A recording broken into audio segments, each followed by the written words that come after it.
asuhan persalinan normal mulai dari persiapan kala 1, kala 2, kala 3, dan kala 4 sesuai dengan standar pelayanan. Selamat menyaksikan.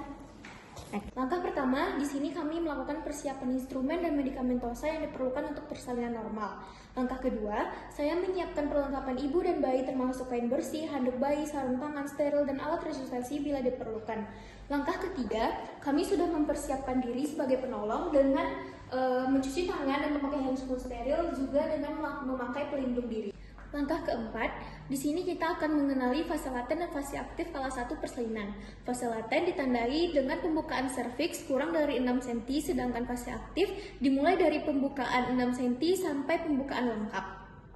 Langkah kelima, terlebih dahulu kita akan menganamnesis dan melakukan pemeriksaan fisik terhadap ibu, yaitu meliputi dengan riwayat kontraksi, apakah ada tidaknya keluar lendir darah, pecah ketuban, tanda-tanda vital, ataupun pertanyaan terkait tentang obstetri lainnya. Langkah keenam, saya membuat diagnosis klinis berdasarkan hasil anamnesis dan pemeriksaan tadi.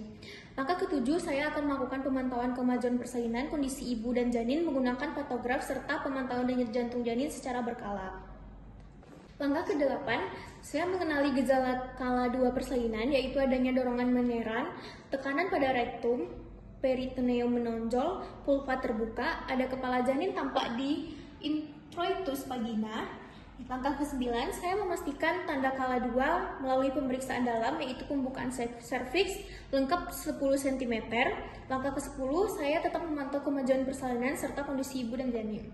Langkah ke-11, di sini kita mempersiapkan ibu pada posisi yang nyaman dan aman untuk melahirkan. Kita pimpin ibu dengan cara untuk meneran saat kontraksi atau his mencapai puncaknya. Langkah ke-13, di antara kontraksi, kita akan menganjurkan ibu beristirahat dan melakukan pemeriksaan denyut jantung janin. Langkah ke-14, di sini kita akan menilai apakah terdapat indikasi episiotomi. Langkah ke-15, di sini apabila diperlukan, kita akan melakukan episiotomi dengan teknik yang benar setelah infiltrasi anestesi lokal. Langkah ke-16, di sini kita akan menahan perineum dan mengendalikan defleksi kepala bayi untuk mencegah ruptur perineum. Langkah ke-17, setelah kepala lahir, kita bersihkan wajah, mulut, dan hidung bayi bila diperlukan. Di sini, saya akan menahan perineum dan mengendalikan defleksi kepala bayi untuk mencegah ruptur perineum. Setelah kepala bayi lahir, saya membersihkan wajah, mulut, dan hidung bayi bila diperlukan. Selanjutnya, di sini saya akan memeriksa apakah ada kemungkinan adanya lilitan tali pusat pada leher bayi. Langkah selanjutnya, kita pastikan bayi bernafas spontan dan menangis kuat. Lalu kita serahkan bayi kepada asisten untuk dikeringkan dan dilakukan perawatan awal bayi baru lahir. Selanjutnya kita masuk ke kala 3. Kala 3 ini ketika bayi sedang lahir, kita akan memberikan oksitosin 10 unit intramuskular pada paha ibu.